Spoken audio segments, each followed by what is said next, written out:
어제 의총에서는요, 오늘 중앙일보는 이렇게 제목을 달았더군요. 비명계들마저도 이재명 방탄에 가세했다. 이런 제목의 기사도 실었던데. 자, 서른 민주당 의원, 대표적 비명계 의원으로 알려져 있던 인물이죠. 그런데 서른 의원도 자, 이번 체포동의안은 부결시켜야 합니다. 이렇게 목소리를 어제 의원총회에서 냈다고 합니다. 서른 의원의 어제 실제 목소리가 준비되어 있습니다. 먼저 보시죠. 자유발언 좀 하고 있다고 해서 좀 안에 분위기 어떤가 싶어가지고요. 그렇지. 체포동의안 가결 목소리도 좀 있었을까요? 가결? 네. 가결 안 돼. 대표님 설명하셨다고 하던데 거기에 대해서 좀 공감하는 분위기라고 할까요? 공감하고 안 하고를 떠나서 자원 가결은 안 될 거예요. 자, 가결되지 않을 겁니다. 이제 서른 의원도 부결표를 던질 겁니다. 이런 취지의 얘기입니다. 그런데 서른 의원, 글쎄요, 얼마 전까지만 해도 이재명 대표의 구속 가능성을 언급하기도 했었고요. 또 사법 리스크를 이 대표 혼자 대응해야 한다. 이런 목소리를 낸 바 있었던 서른 의원인데 어제 부결 목소리를 낸 겁니다. 먼저 과거의 목소리입니다. 이어서 듣고 가시죠. 이재명 지사가 후보가 되면 중간에 구속 같은 후보 교체 상황이 오는 것도 상정해 볼 수 있다. 이런 발언을 하셨어요. 정량하고 싶지 않습니다. 그런 상황이 안 오기를 바라는데 그런 상황이 올 가능성이 굉장히 높아져 있다는 것은 객관적인 사실입니다. 저는 이재명 대표를 직접 만나가지고 이런저런 문제가 나올 가능성이 있다. 대표로 나오지 마라. 그런 주문을 제가 했었죠. 이런 사태를 저는 예견하고 있었습니다. 개인으로부터 당으로 전염되는 건 이거 막아야 될 거 아니냐. 나는 지금이라도 당대표를 내놓고 나는 혼자의 상황을 해도 당당하게 내가 이길 수 있다. 나로 인해서 당이 곤란한 처지에 빠지는 것을 막기 위해서라도 내 혼자라서도 이 상황에 대처할 수 있다. 명명백백히 결백하다면 그렇게 할 수 있다고 생각합니다. 자, 이재명 대표의 구속 가능성까지 언급했던 서른 의원. 어제 의원총회에서 서른 의원은 이런 얘기를 했다고 합니다. 모든 의원들이 비토 없이 확실하게 부결표를 던지자 똘똘 뭉쳐야만 총선에서 이길 수 있다. 전재수 의원도 비명계로 분류되는 의원인데 일단 부결하는 것이 맞다. 검찰이 낸 내용 자체가 웃긴다. 의심의 여지 없이 부결시켜야 한다. 글쎄요, 비명계마저 이재명 방탄에 가세했다. 이런 분석 기사도 있었는데 구자룡 변호사는 어떻게 보시는지요? 일단 전재수 의원이 영장 청구 내용 자체가 웃긴다 그런데 저 읽어봤더니 전혀 웃기지 않더라고요. 굉장히 심각하고 굉장히 이 정도 가지고서 예. 부결을 얘기하시는 것 자체가 국민들에 대해서 굉장히 속이는 발언 아닌가 이런 생각이 들었는데 그 앞에 일단 부결시키는 게 맞다라는 표현이 저는 지금 민주당의 입장인 것 같아요. 일단은 부결시키자. 그런데 여기에서 가결표 던져가지고 10표 이상 나오면 민주당이 휩싸일 수 있으니 이번 한번 부결될 거 기왕이면은 부결에 표 던져주십시오. 10표 이상의 이탈표가 나오는 그 모양새 자체가 감당이 안 됩니다라고 설득을 했을 것 같아요. 그래서 서른 의원 같은 경우에도 이재명 대표가 따로 만나가지고 사전 접촉을 했다고 지금 알려져 있거든요. 저는 그런 식으로 설득하지 않았을까. 그러니까 일단 이번 한 번만 넘겨주십시오라고 하는 건데 민주정당에서 이렇게 가결표 던질 것 같은 사람 따로 접촉해가지고 어떤 의중 갖고 있습니까? 이런 게 과거에 무슨 양심의 자유 침해하는 십자가 밟기 사례 같이 어떤 의사예요? 이렇게 해가지고서 그걸 못하게 막는 그런 거랑 다를 게 없다고 생각하고 지금 우리 집단 심리 중에 가장 소름 끼치는 게 불이 나서 연기가 나는데도 누가 다른 사람들 다 가만히 있으면 내가 불이야라고 차마 얘기 못하고 다 화재에서 못 빠져나오는 그런 거 심리학적으로 많이 봤지 않습니까?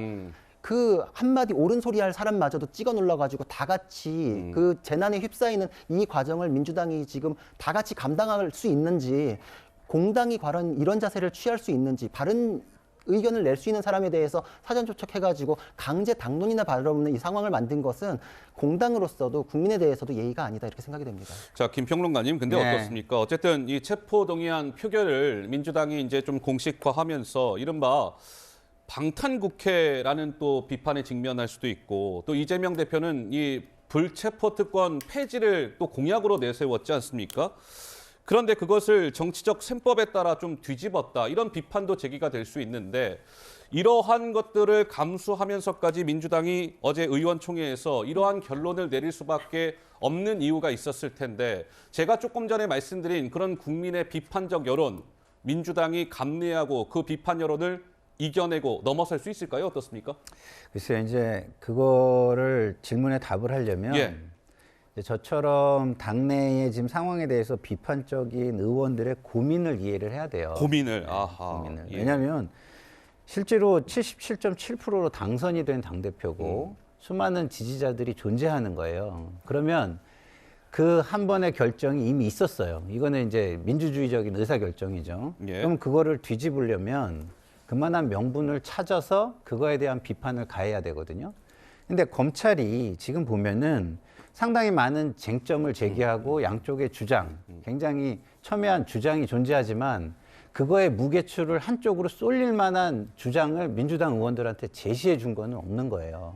그러니까 고민하는 의원들 입장에서는 이게 뭔가 좀 명백해지고 유죄의 무게가 좀 더 가해져야 그걸 명분으로 좀 더 비판적인 목소리를 낼 수 있지 않겠습니까? 근데 지금 그 영장 청구서를 보면 예. 기존에 나왔던 거를 정리해서 좀 더 감정적인 언어를 섞어서 비판한 정도지 좀 뭐 판사가 따로 본다는 검찰 기록이 있잖아요. 예. 거기에서 좀 더 확실한 것들을 몇 개 꺼내가지고 줄 줄 알았는데 그런 게 별로 없었다는 거예요. 그래서 지금 보세요. 주장과 주장이 부닥쳐요. 네. 그러면 이게 확실하게 우리가 잘못한다고 확신을 하지 않는 한 상대편을 들 수가 있겠습니까? 그건 불가능한 것이죠. 아무리 고민이 있어도.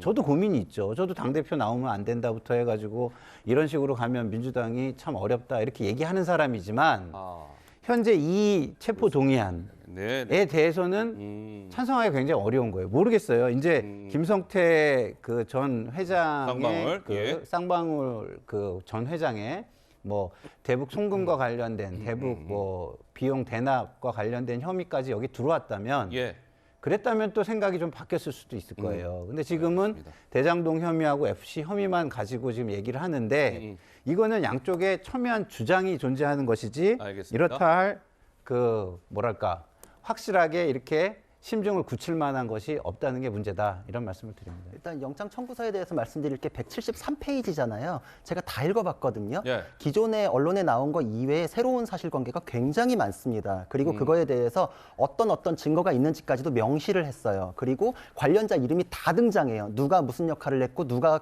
상여금으로 얼마를 받고 그걸 위해서 조례를 어떻게 바꿨고 사실관계가 이렇게 탄탄하게 173페이지를 그냥 허술하게 구성한 게 아니었기 때문에 이게 지금 주장과 주장이 부딪힌다 이렇게 평가할 수 있는 내용은 아니고 만약에 정의 주장과 주장이 부딪힌다고 평가하실 거면은 그래서 법원이 존재하고 그래서 법원에서 심사를 받으라는 심사받아라. 그렇죠. 그러니까 지금 이거를 국회의원으로서 민주당의 입장을 정치적으로 고려해 가지고서 주장과 주장으로 그냥 폄하하고서 법원에 갈 사안 자체가 아닙니다라는 것은 법적인 평가하고는 완전히 동떨어진 얘기다 이렇게 말할 수 있습니다. 제가 제 의견에 대해서 폄하라는 표현까지 써서 제가 말씀을 안 드릴 수가 없는데 저도 그 공소장을 다 읽죠. 그러니까 뭐 탄탄하게 구성했다는 그것이 이쪽에서는 또 주장해서 그게 말이 안 된다라는 이야기들이 또 존재를 하는 거예요. 그래서 저는 이게 기본적으로 한쪽은 정책적 판단이라고 이야기를 하고 있고 이거는 또 뭐 배임이라고 얘기하고 있고 이 주장에 대해서 판단할 만한 정도가 되지 못한다는 거고요. 그래서 저는 이번 판례가 굉장히 중요하다고 생각해요. 이전에 판례가 있었으면 판단하기가 되게 쉬울 거예요. 이런 사안에 대해서. 그래요. 검찰의 주장이 탄탄하다고 하지만 반론을 제기하는 쪽에서도 그거에 못지않은 반론을 제기하고 있다라는 말씀을 드리는 건데 그거를 폄하라고까지 얘기를 하시니까 제가 좀 그러면은 좀 더 고민을 해봐야 되겠다 이런 생각은 드네요. 판례가 없진 않습니다. 판례가 있고 그거에 근거해서 수사가 됐습니다. 여기까지 하시고